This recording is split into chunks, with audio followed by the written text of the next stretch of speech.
King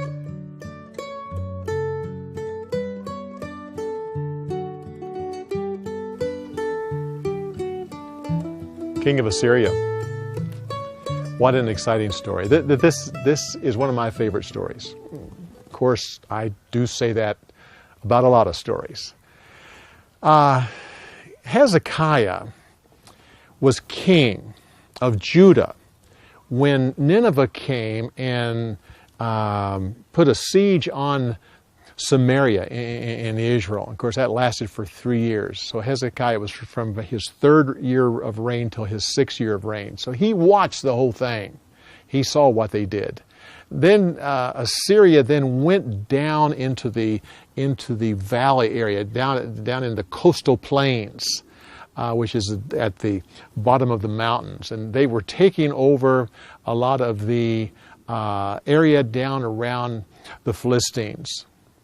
Now, Judah really wasn't as much of a problem to Nineveh because Ahaz had been paying the tribute tax.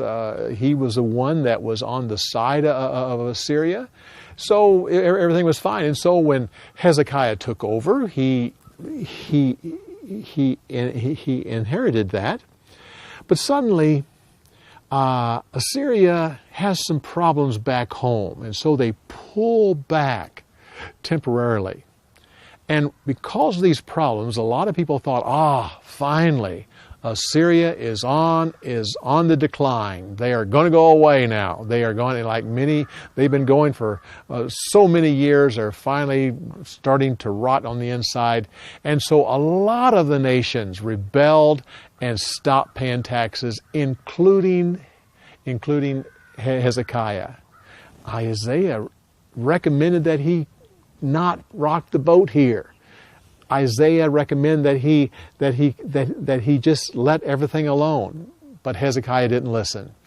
And like all the other nations, he stopped paying the taxes.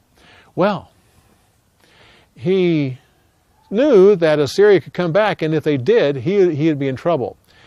He had already been building up Jerusalem. Now, with this extra tax money that he wasn't paying to Nineveh, he then started to build his forces in great earnest. He did many things. First of all, he put a bigger wall around Jerusalem, including all of the western part, doubled the size of the city. Also, their main water source was outside the walls on the east side.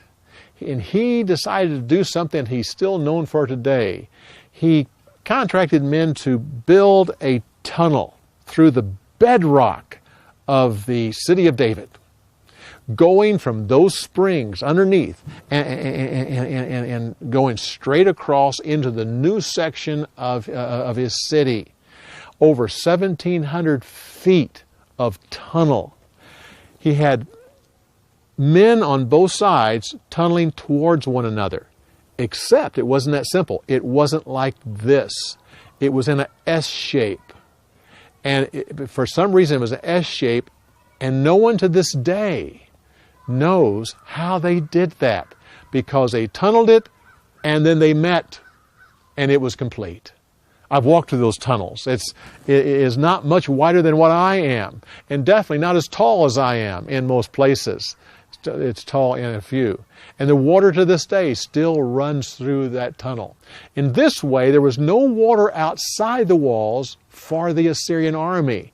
Now it was being tunneled to inside the city. By the way, it goes into that area where the man in the time of Christ was waiting for the waters to stir. They believe that angels stirred the water, and that meant that they get healed, and Jesus healed the man. That's the same pool. That's where the tunnels come out and go to that pool.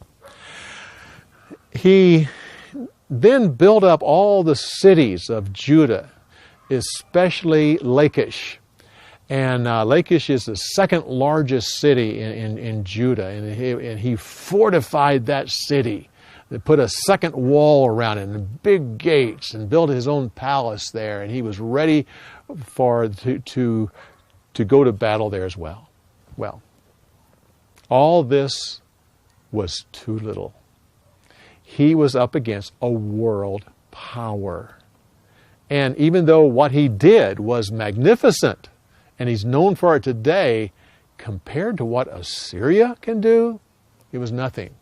Isaiah was concerned that he was trusting these. He wasn't opposed to these things being done, but he was trusting that these things would protect him, and he wasn't trusting the Lord.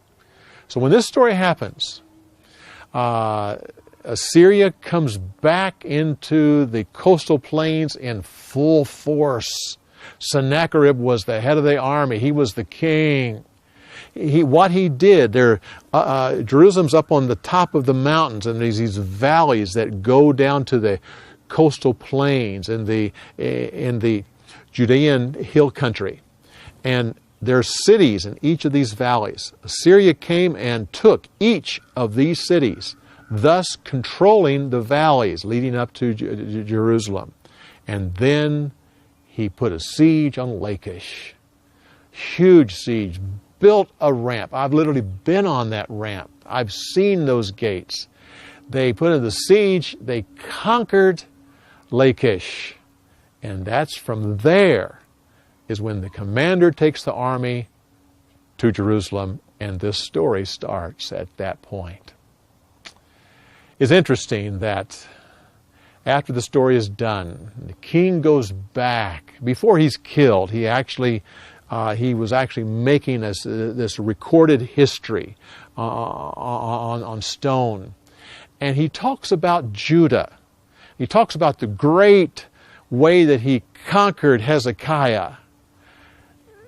But he's talking about Lachish, not Jerusalem, and how he conquered it, and how he humbled Hezekiah. Well, in truth, Hezekiah was humbled. He did then start paying tribute to Assyria once again, kind of with agreement. You leave us alone, we'll leave you alone, we will pay our tribute. And that's how the story goes. Assyria continues to work that coastal plain, working their way down to Egypt. Finally conquers Egypt. But all the time, there's Judah. Basically unconquered, still paying tribute, but still there. What a great story. I trust you like these details. Come back next week when we continue on with one more story about Hezekiah. We'll see you next week.